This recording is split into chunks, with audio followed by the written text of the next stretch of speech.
Gereja Kemah Injil Kimih di Tanah Papua, Klasis Weya, Kelompok Gideon, Jemaat Antiokhia, Bahasami. Makna Camping Paskah. Gereja Kemah Injil Kimih di Tanah Papua, Klasis Weya, Kelompok Gideon, Jemaat Antiokhia. Camping Paskah yang kita adakan ini bukan sekadar berkumpul atau berlibur di alam terbuka, melainkan sebuah momen rohani yang sangat istimewa, penuh makna, dan sesuai dengan iman kita sebagai umat GKI Kimih. Berikut adalah makna dan tujuan kegiatan ini bagi kita. 1. Momen datang kembali kepada Tuhan Yesus. Di tengah kesibukan sehari-hari, kadang hati kita jauh dari Tuhan. Lewat camping ini, kita diajak untuk hening, berdoa, dan merenungkan firman Tuhan.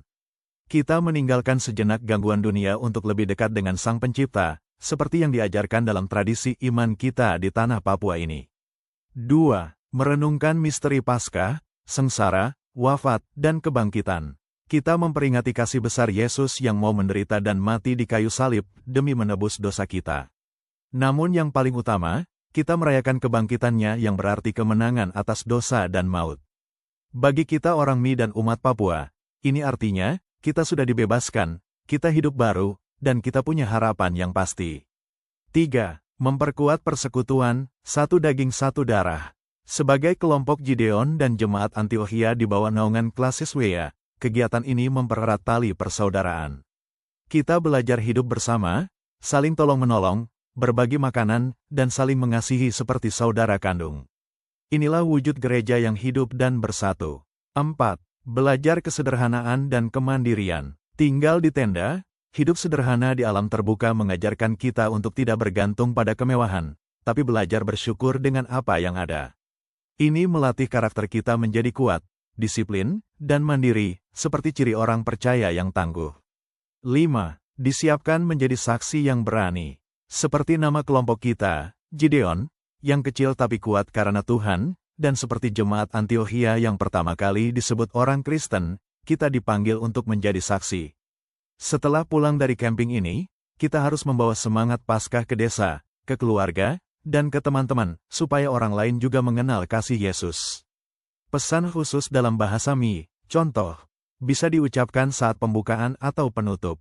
Artinya, saudara-saudaraku, Yesus Kristus sudah mati, sudah dikubur, dan sudah bangkit.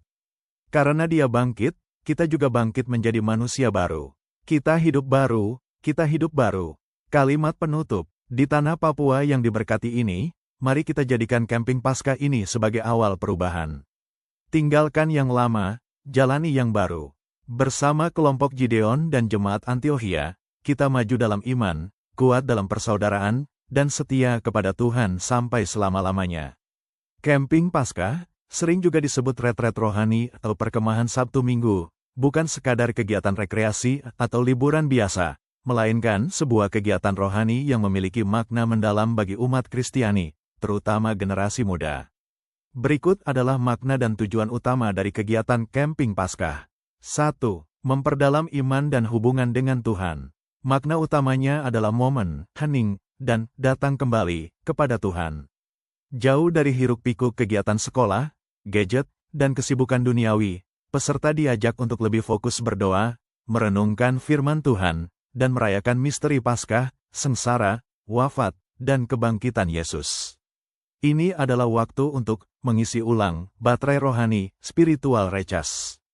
2. Merenungkan makna Paskah yang sebenarnya. Paskah berarti lulus atau perubahan. Peserta diajak merenungkan pengorbanan Yesus di kayu salib sebagai tanda kasih terbesar. Lebih dari itu, merayakan kebangkitan yang membawa harapan baru, kehidupan baru, dan kemenangan atas dosa dan maut. Pesan inti, mari tinggalkan cara hidup yang lama, dosa, dan mulailah hidup yang baru sebagai orang yang bangkit bersama Kristus. 3. Persekutuan dan persaudaraan, komunitas.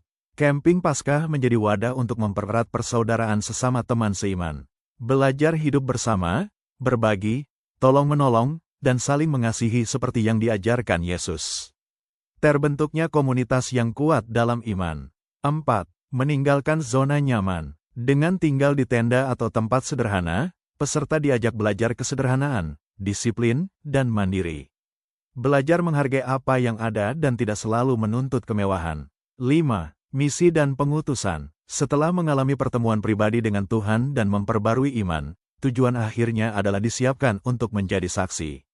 Peserta diharapkan pulang bukan hanya dengan kenangan seru, tapi juga dengan semangat baru untuk membawa terang Kristius di lingkungan sekolah, keluarga, dan masyarakat.